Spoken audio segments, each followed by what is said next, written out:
وَإِنَّ كُلًّا لَّمَّا لَيُوَفِّيَنَّهُمْ رَبُّكَ أَعْمَالَهُمْ إِنَّهُ بِمَا يَعْمَلُونَ خَبِيرٌ۔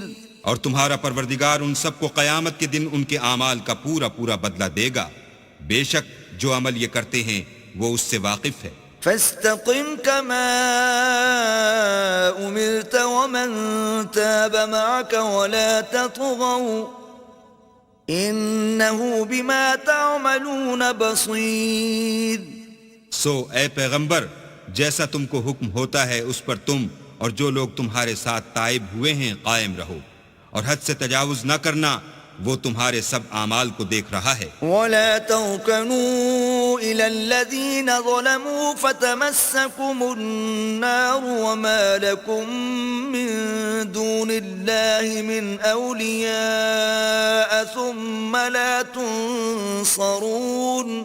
اور جو لوگ ظالم ہیں ان کی طرف مائل نہ ہونا، نہیں تو تمہیں دوزخ کی آگ آ لپیٹے گی، اور اللہ کے سوا تمہارے اور دوست نہیں ہیں۔ اگر تم ظالموں کی طرف مائل ہو گئے تو پھر تم کو کہیں سے مدد نہ مل سکے گی۔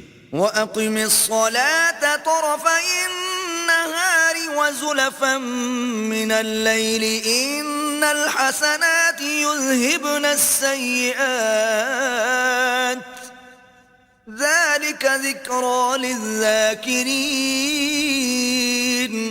اور دن کے دونوں سروں یعنی صبح اور شام کے اوقات میں اور رات کی چند پہلی ساعات میں نماز پڑھا کرو، کچھ شک نہیں کہ نیکیاں گناہوں کو دور کر دیتی ہیں، یہ ان کے لیے نصیحت ہے جو نصیحت قبول کرنے والے ہیں۔ وَاصْبِرْ فَإِنَّ اللَّهَ لَا يُضِيعُ أَجْرَ الْمُحْسِنِينَ۔